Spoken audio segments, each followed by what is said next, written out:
یہ آپ کو بتائیں کہ شازیہ مری نے سانگڑ کی قومی اسمبلی نشست کم ہونے کا فیصلہ چیلنج کرنے کا اعلان کر دیا ہے۔ اس اہم خبر کی مزید اپڈیٹ لیتے ہیں ڈان نیوز کے نمائندے خاور حسین سے۔ جی خاور، بتائیے گا کیا تفصیلات سامنے آئی ہیں؟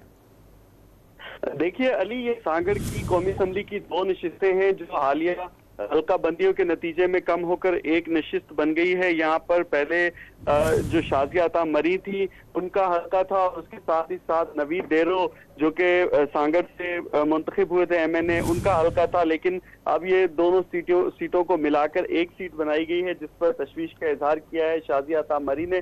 ان کا یہ کہنا ہے کہ پیپلز پارٹی کو نشانہ بنانے کے لیے یہ حرکت کی گئی ہے۔ سانگڑ میں قومی اسمبلی کی ایک جو نشست ہے وہ کم کی گئی ہے۔ لگتا ہے الیکشن کمیشن نے یہ کام کسی کی فرمائش پر کیا ہے۔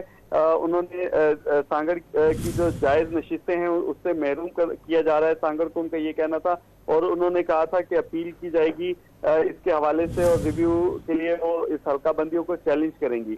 جی بہت شکریہ خاور حسین اپڈیٹ کرنے کے لیے۔